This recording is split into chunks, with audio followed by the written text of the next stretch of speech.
90th minute. Na lazima tufunge bro. Brothers and sisters. So as a person who has traveled this journey for quite a long time, a person who has endured so much, who has suffered so much, alafu kufika kwa hapa kwa finishing line, alafu tuna stop, yani atupiti your line, tunaanza kuwa disorganized. We need to understand that this thing is not just about Kenya. People have called me from Uganda. They're going to parliament on Tuesday. They're looking upon us. Tanzania, Uganda, Africa is looking upon us. The whole world is discussing Kenya. CNN is here day in, day out. We are about, we're at the verge of making history and changing Kenya forever. We cannot lose this fight, especially now. If these people reorganize, re-strategize, and regroup, we will regret it. Tutalia kwa choo. Yeah? And guys, we need to be very clear at this 11th hour. What do we want? What are we going for? And after we've achieved it, how do we move forward? Tunasema Ruto must go. If Ruto goes tomorrow, Gachagua takes over. We must start changing our narrative and our demands. It is the presidency. It is the presidency must go. Wacha Wetangula take over for 90 days, sijui ni 60, and then we constitute. And that's why I was very happy when Ruto started the process of constituting the IEBC. So we must tusijipige own goal. Ruto asitoka na Gachagua ingie. It could be worse. So first of all, we cannot be disorganized. We cannot be fighting amongst ourselves. And I have the moral authority to say what I'm saying, because I think on this platform I can say it. Maybe I can't say it on the traditional media. Some of us started this thing, and the vision we had, the dream we had, the prayer we had, all of a sudden, tuseme ni Mungu, it's happening. And some of us, it pains us to see that tumekimbia tukafika pale mazee, badala tupitishe tu line tumalize kazi. We've run a good, we've kept the faith. Alafu sasa tunaingiliwa na infiltration and na mavita. So what are we looking for? Whether Ruto resigns or he doesn't resign, I hope he does. We must know what we want. Kuna kitu tumeanzisha. Paka juzi kumekuwa na earthquake. I don't want to get spiritual on this platform. Do you know the last time Kenya had an earthquake? There's a lot that is going on in this country. Things are shifting. Mpaka tectonic plates. Hii tumefika point, it's like a pregnant woman in labor. Nothing can stop this from coming forth. Huyo mtoto atazaliwa. And it has nothing to do with Ruto. Ruto ataenda hata kesho. But there are things that I will tell you guys today that we must achieve. First of all, this bullshit of county government, of devolution. Devolution was meant to devolve services. It only devolved corruption. Why do we have 47 counties? America is a continent.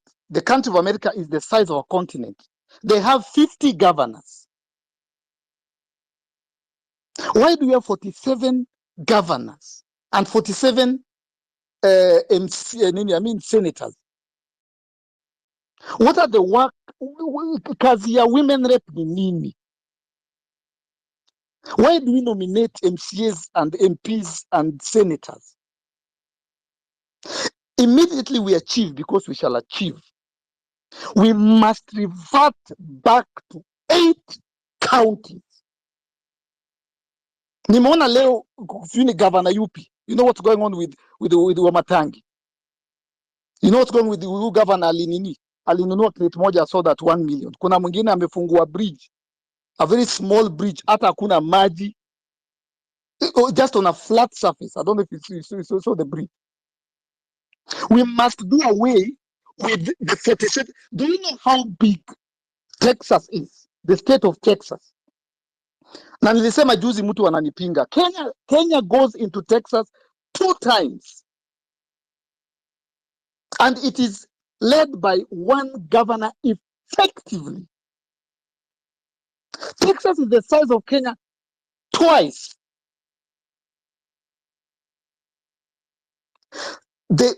Once we achieve whatever we achieve, tutaenda referendum. We are fixing the nation from the root problem, which is corruption, nepotism, tribalism, and partyism.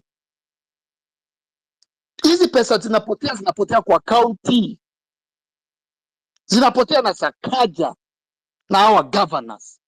We must revert back to 8 provinces. Wacha tuzite counties. Let us have the coastal county, the western, muite Mulembe County, muite Pwani County, muite Nyanza County. Well, Kenya is too small to have 47 governors. Alafu hakuna kazi wanafanya. Mmesikia what my sister just said there. That is our target. Our number 1 target is to get rid of the presidency. Constitutionally, Ruto akitoka leo, Gachagua anaingia. Tunarudi kutena kwa demonstrations, kukufa tena. We are doing away with the presidency. Wacha Wetangula chukue. Legally atachukua for how long? In 90 days. We must go into election. The MPs who voted yes must all go, must all be recalled. So tukue na targets. Target number 1, we gave President Ruto an opportunity. I personally was very happy when the president dissolved the cabinet. And I expected him to self-preserve. I expected him to listen to the people. Ruto had an opportunity to do what the people wanted without any of his cronies castigating him or attacking him. He had the opportunity to tell them what say ni wa Kenya na umeona wameingia paka parliament. So I expected him juzi when the president anaongea, I expected to come and fire all the parastatal heads, and then fire all the PSS, and then fire every government official. He lost his chance. He lost his only chance. Ladies and gentlemen, this is Kenya's best last option. And it will not come around again. It will not come around for another 100 years. And Uganda is looking up to us. Africa is looking up to us. Because revolution revival starts from Nairobi. So the bullcrap of Cairo saying Bonnie did and you who did it, it pains my heart. And if there are people who are infiltrating and you've been paid, may God strike you with lightning. May the blood of Kenyans who died, whose brains were blown off, may that blood go straight to your family and your great-great-grandchildren. May that curse fall upon your head. Guys, I will repeat again. Politics is an act of a few organized people controlling a majority that is disorganized.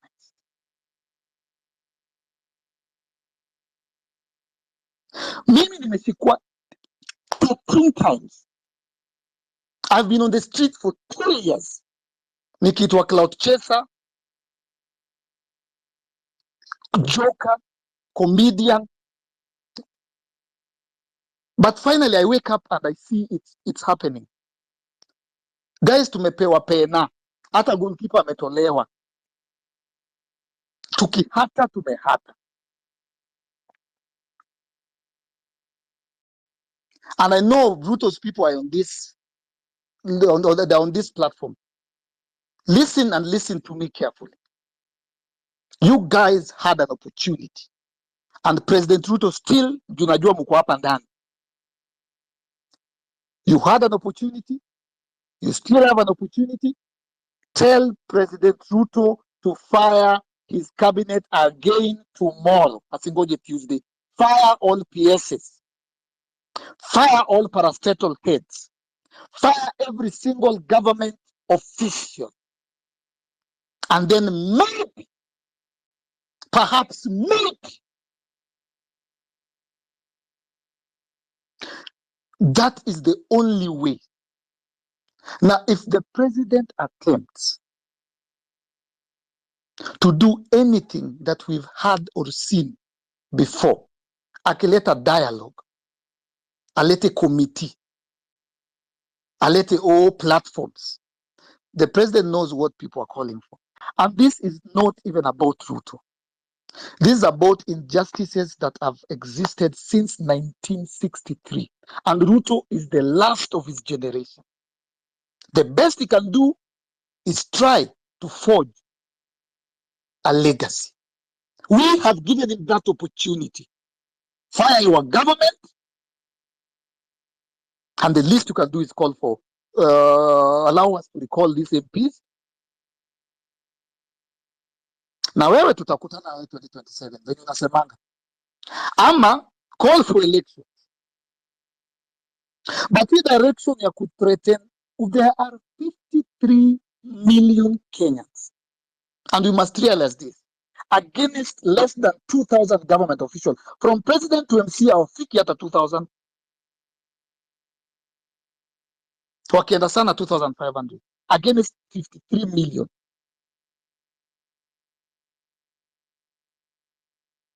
Guys, this is Kenya's last best chance, and it will not come around again. It will not come around again. Let's take our opportunity. It is a God-given opportunity. It is a God-given opportunity. Na tutalia kwa chuo. Watasemanga, na they'll talk about that in the other countries and in history books. There was a time Kenyans almost changed the course of history. And I will repeat as I finish. What are we aiming at? Tukisha achieve, county government must go. Women reps must go.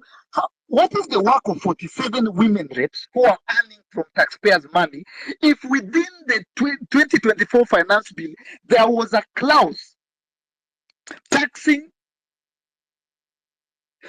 sanitary pads that was only discovered by Gen Zs and men, not even women? These 47 women could not come together and fight and rally.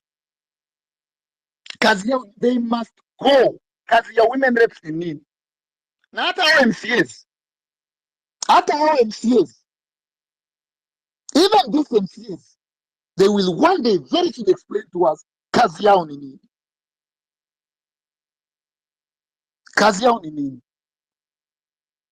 Nothing has been done with, since devolution. Only corruption and nepotism and tribalism. Hakuna kitu imefanyika. Turudi kwa provinces zetu na tuziite county, tukuwe na governors wa 8. And every person who will get into a government office beginning now must take a pay cut.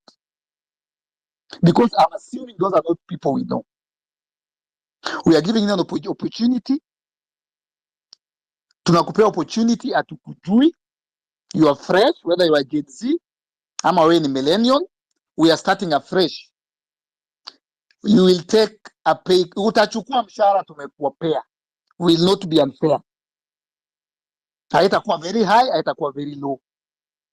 We are starting afresh and we are fixing the nation. Guys, our root cause are vitu kama hizo nimewambia. Women reps, I'm very disappointed. I've been following very keenly. I know who blew the whistle on the pads. It was not a woman. It was not even a woman rep.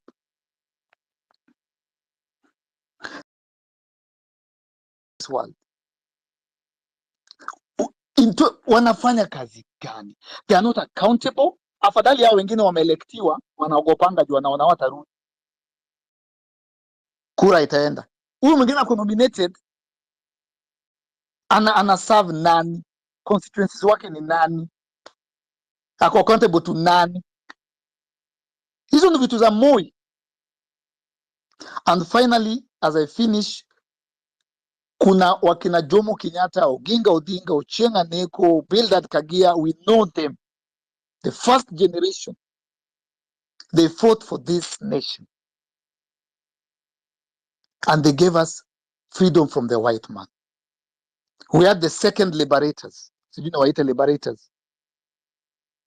Hawa kina Martha Karua, tunawajua, hawa walipigania akina multipartism.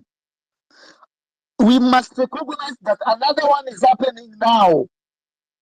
Wakina Kenyatta waliachieve. Hawa kina Martha Karua walikuwa na kina Omingo Magara, sijui kina Orengo, they achieved multipartism. We must realize hii nyingine inafanyika, it is the last liberation of a nation. We celebrate Kenyatta and whoever he was with because of whatever they did.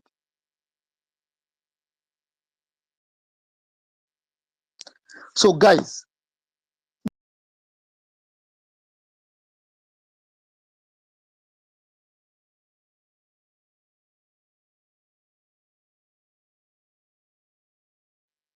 and it is not a Kenyan thing.